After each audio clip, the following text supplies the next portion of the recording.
চিকিৎসার জন্য ঢাকা থেকে সিঙ্গাপুরের পথে বিএনপি চেয়ারম্যানের উপদেষ্টা সংসদ সদস্য মির্জা আব্বাস।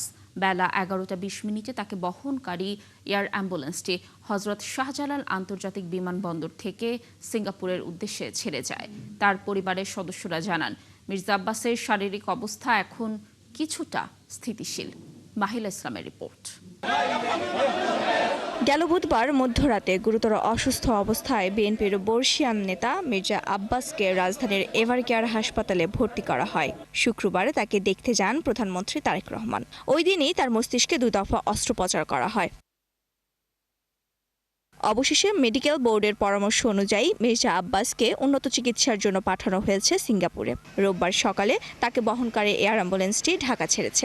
তার সাথে রয়েছেন স্ত্রী আফরোজা আব্বাস, বড় ছেলে ইয়াসির আব্বাস এবং কর্তব্যরত চিকিৎসক। স্টে সেফের ডাবল লেয়ার প্রোটেকশনই পিরিয়ডের হেভি ফ্লোর দিনগুলোতে আমাকে রাখে নিরাপদে। Stay safe. বিএনপির স্বাস্থ্য বিষয়ক সম্পাদক ডাক্তার রফিকুল ইসলাম সাংবাদিকদের জানান, মেডিকেল বোর্ডের পরামর্শেই মির্জা আব্বাসকে বিদেশে নেওয়া হয়েছে। মুক্ত সেটি বলা খুব মুশকিল এবং তার যে চিকিৎসাটি যেন উন্নত হয় এবং সেখানে তার যে উপসর্গগুলো আছে সেই উপসর্গগুলো কিছুটা যেন ডেভেলপমেন্ট হয়, ভালো হয়, সেটার জন্যই আসলে তার বিদেশে পাঠানো।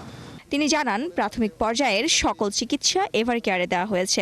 সিঙ্গাপুরে নিয়ে তাকে আরও আধুনিক চিকিৎসা দেওয়া হবে। স্ট্রোকের পেশেন্ট একটা রিহ্যাবিলিটেশন ব্যাপার থেকে সেই ধরনের উন্নত মানের কী ধরনের ব্যবস্থাগুলো নেওয়া যেতে পারে সেটার জন্য আসলে তারা বোর্ড পরামর্শ দিয়েছেন যে আপনারা এই অবস্থায়, এবং বিশেষ করে এই ধরনের পেশেন্টের ইনফেকশনের একটা সম্ভাবনা থাকে খুব বেশি, প্রন টু ইনফেকশন। ইনফেকশনটাকে কন্ট্রোল করার জন্য এবং ইনফেকশনের উন্নত চিকিৎসার জন্যই তাকে আসলে বাইরে নেওয়ার ব্যাপারে বোর্ড সুপারিশ করেছেন।